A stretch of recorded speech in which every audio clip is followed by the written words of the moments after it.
Nama Barada Richard Eliezer atau Baradae masih menjadi perbincangan. Banyak yang bersimpati padanya karena mendapat tuntutan hukuman 12 tahun penjara atas kasus pembunuhan Brigadir Nofriansah Yosua Huta Barat. Orang-orang kecewa karena tuntutannya begitu tinggi padahal dirinya menembak karena diperintah atasannya saat itu yakni Ferdy Sambo. Ternyata pihak Jaksa Penuntut Umum atau JPU mengakui sempat dilema dalam penuntutan Barada Richard Eliezer. JPU galau menimbang hukuman yang harus diterima pria yang sudah membantu polisi mengusut tuntas kasus tersebut.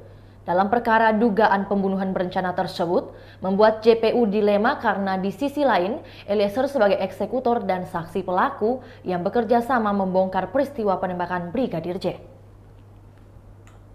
Bahwa kondisi ini menimbulkan dilema juridis karena di satu sisi terdakwa Richard Eliezer Budiang Lumiu dikategorikan sebagai seorang saksi atau pelaku yang bekerja sama yang dengan keberanian dan kejujurannya telah berkontribusi membongkar kejahatan yang direncanakan untuk membunuh korban Nofriansah Yosua Huta Barat dan juga membongkar skenario pengkelabuan yang dibuat oleh pelaku utama yaitu saksi Ferdy Sambo.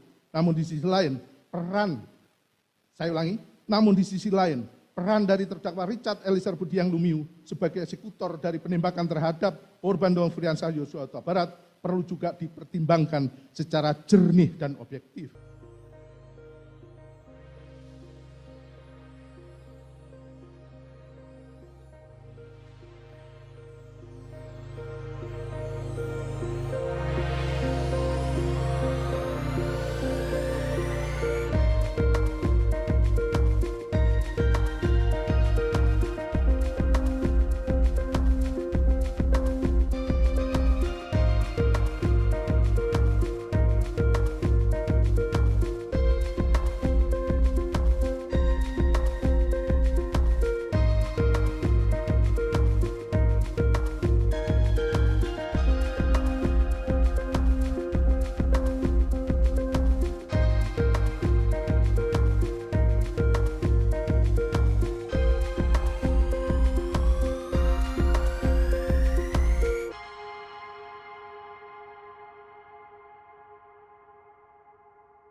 Itulah tadi berita Hot News kita pada hari ini. Saksikan berita Hot News lainnya hanya di kanal YouTube dan Facebook Tribun Timur.